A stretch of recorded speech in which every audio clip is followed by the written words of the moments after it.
sina kunzira imwe nyaya iri kupisa guys.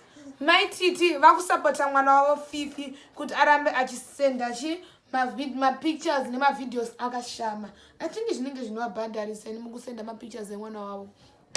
So guys, let's dig into the story. Nyachana yakatika nezuro vachitaura vega nemuromo wavo.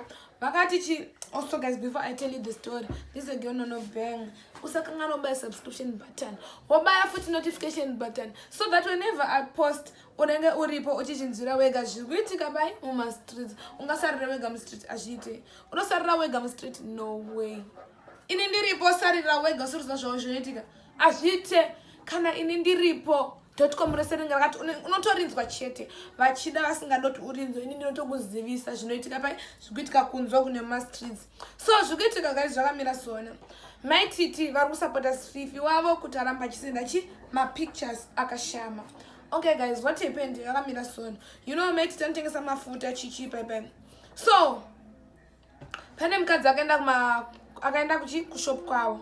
Varosvika achitenga mafuta akatenga mafuta $80. Atinga mafuta $80 angani mwana wake mkomana. Ani mwana wake mkomana udaro. Maititi kwa kutonga akashotara na mai acho na chichipa pepe. Wakuzongwereka nokubuda msaga. Zvikanzi ko mwana nyana nzanu.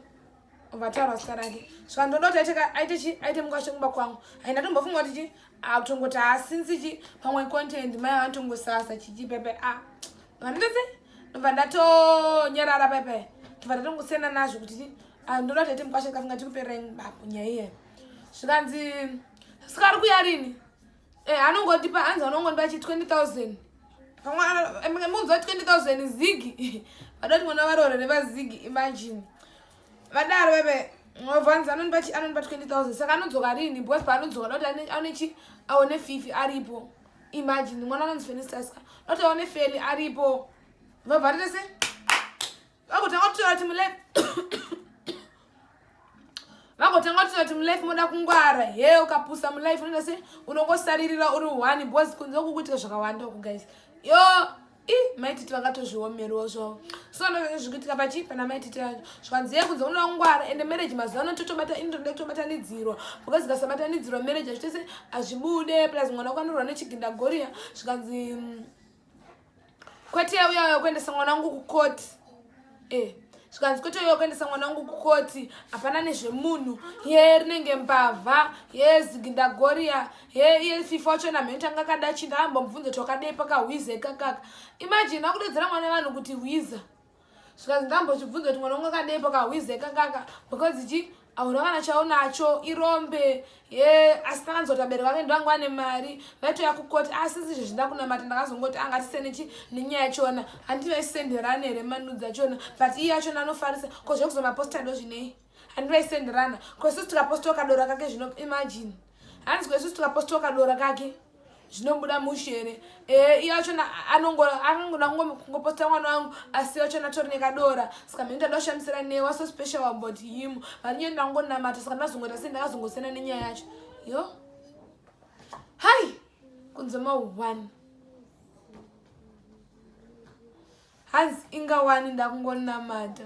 So ndozvinoita se ndozvikuitika zvikanzi ndangonamata 1 ndakangota se ndakangosiyana nazvo bye but ushu auya nhasi ndiye murora wangu ndiye mukwasha wangu wandiri kutonyatsoda hanzi ndiye mukwasha wangu wandiri kutonyatsoda unyange wakasenderana mavideos akashama nemwana wangu I don't mind because ndoda kuti paanozotenga mafuta vabve vaita se vabve otochinjana nhamba anonge vabva agara apa pafeni mukwasha paanouya chisemwana inonzi accent ane accent mukomana uyu ndiani yesoda kuti aite murore mukwasha wangu.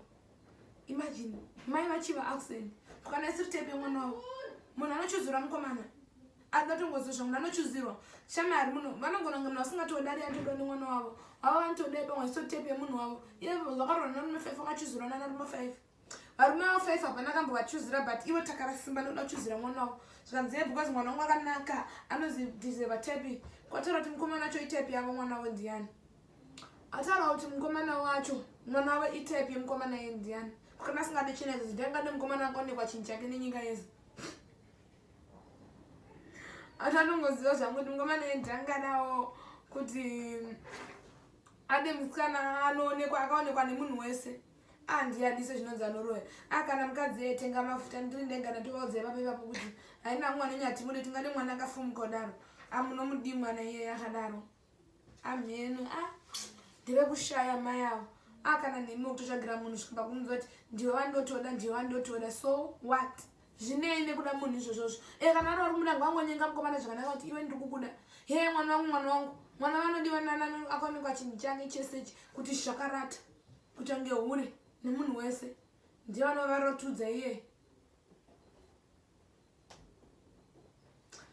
ameno mwari ndiye anoziva guys. Just tell me what you think in the comment section. Toda seto zvakachikudza zvinenge zvichiitika mumastreets but yo maiti tatori ma1 zvikanzizvozvo panotouya ningagara paside ndotoda kuti zvototataura vatotaura nyaya yaningagara paside ndobva ndagara apa fenda akagara apa mukomana akagara apa nekuti ndiye chaiye wandotoda yo vachiva mwana wevanhu mai yavo kuchiva cheko ndokwavaita. So guys, this is again no bang usazokanga no subscribe ndorapa ndichikunzira nyaya dzose nyaya dzinotenda mastreets so no subscribe nekubaya kachi ka notification button. Yes, so no notification button.